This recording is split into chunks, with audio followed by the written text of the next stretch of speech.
Hi guys, welcome back to my channel, and if you're new here, please click that subscribe button and let's get right into this video.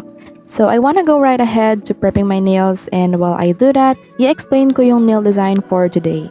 But as you can see naman on the thumbnail, I will be making Squid Game inspired nails.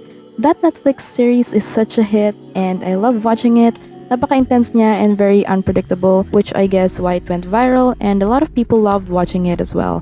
Actually, pinanood ko siya the same day and time na nilabas siya kasi I already read a post about it before its premiere and naintrigan na agad ako sa plot niya kaya inabangan ko siya. I also want to know what you guys think about the series. Did you like it? Comment down below. Who's your favorite character? Mine would be player 067 and also Ali. I think they're the best players for me. I think 3 times ko na siya pinanood, para maintindihan palalo yung mga nangyayari. And yeah, it inspired me to create this nail design, lalo na it's the Halloween season and this is my second entry to the Halloween nail design. Kaya gusto ko rin tong gawing longer unlike sa mga previous nail sets kasi since I'm making specific designs, I want to have like a bigger canvas para ma-emphasize yung nail designs na gagawin natin. So ginamit ko yung nail tips na kakabili ko lang from Shopee. I posted it on my Instagram story.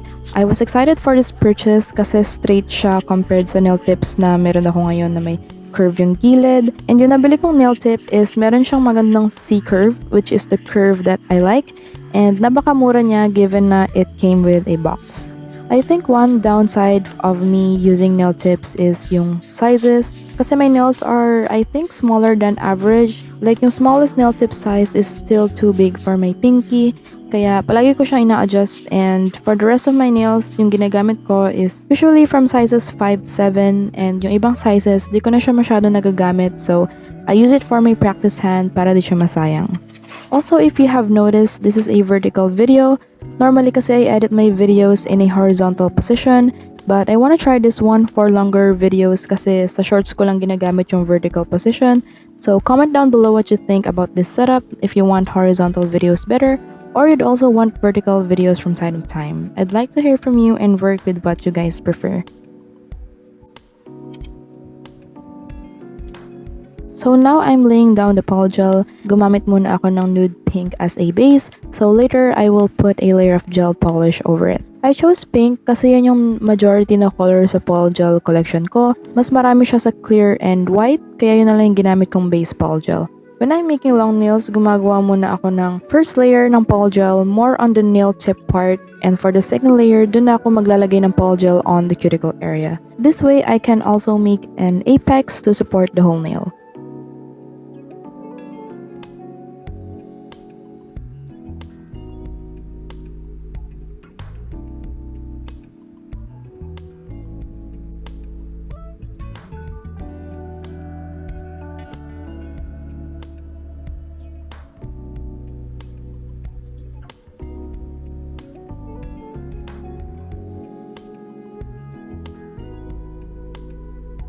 Mag-mix ako ng clear polygel with red gel polish for the nail on the middle finger, and you may be wondering bakit di ko na lang nilagyan lahat ng nails with pink polygel as a base and put a layer of gel over it.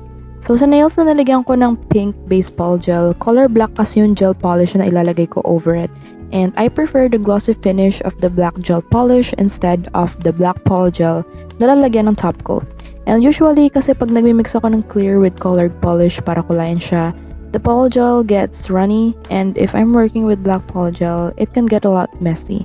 So mas pinili ko na lang na maglagay ng base polygel and then put a layer of black polish. Sa red naman, kaya ako nagmix ng polish with clear kasi I'm making a design over it, so di ko naman ganun kailangan ng glossy finish on this one, kaya nagmix na lang ako. The same with this one, I mixed white polygel with green, and ginawa ko yun for the reason same sa red kasi I plan my designs first before filming and making my nails.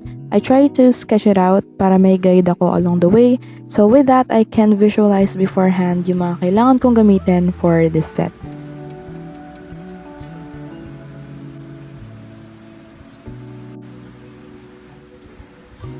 Once all of the nails are done, don't forget to rub alcohol to remove the sticky layer. I'm using my leftovers here, so with that, we can now shape our nails.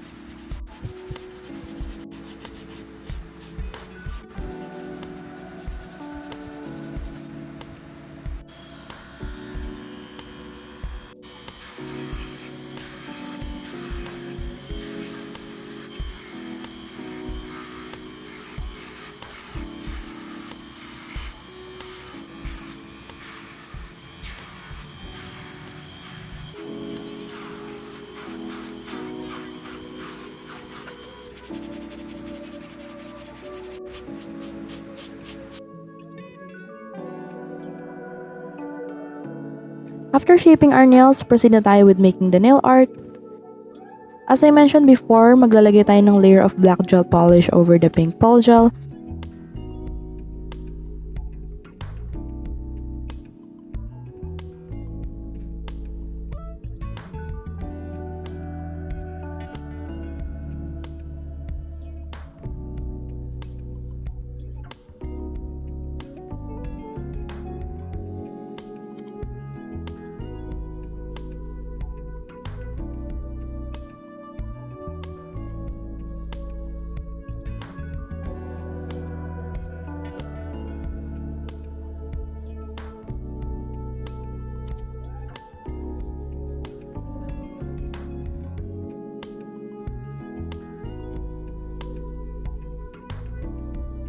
And for the middle nail, we're gonna draw those guards from Squid Game.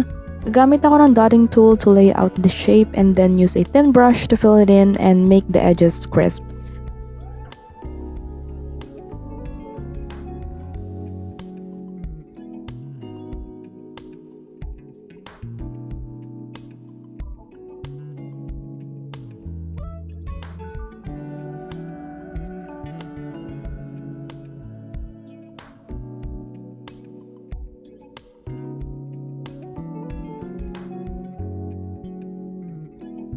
For the nails with black polish, nagmix ako ng red and white para makagawa ako ng pink, and yun yung gagamitin ko to make the shapes featured in Squid Game, which are circle, square, and triangle.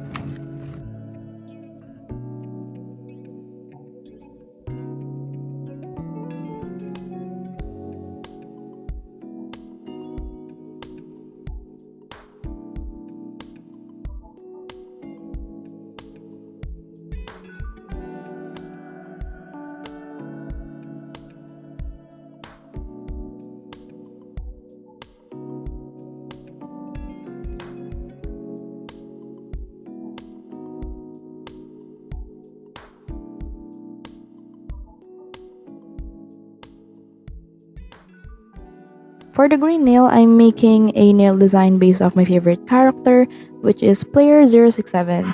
So gumawa ako ng green and white para i-represent yung jacket nila with her number on the side.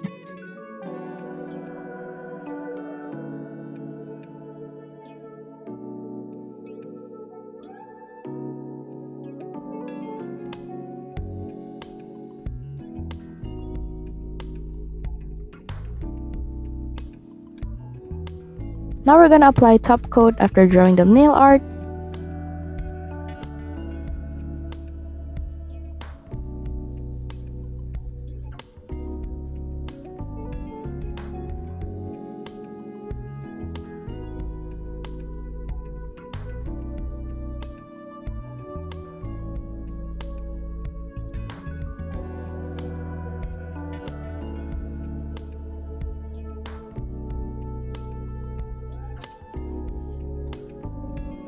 Lastly, I'm going to apply cuticle oil. So here are my nails. I'm actually speechless because I never expected that I would pull off this design when I was sketching it out. Especially kailangan ko mag-draw ng shapes which have to be clear and crisp. And that's one of the hardest part on drawing for me. And surprisingly, this set did not take long. I think mas mahaba pa ata nung nagmix ako ng eyeshadow with Polygel. But it did require a lot of concentration for the drawings kasi naglagay ako ng drawing on each nail kaya it was quite a challenge. I must say though, this is one of the best designs I made in this channel for me because I really had fun doing this and it turned out super cool. I also like the square shape of my nails kasi I love coffin shape a lot, but for this one, I might make square nails more. We'll see. I want to know what you guys think about this design. I hope you also liked it and I hope that you guys enjoyed this video. Don't forget to give this a thumbs up, comment down below suggestions on what I should do next.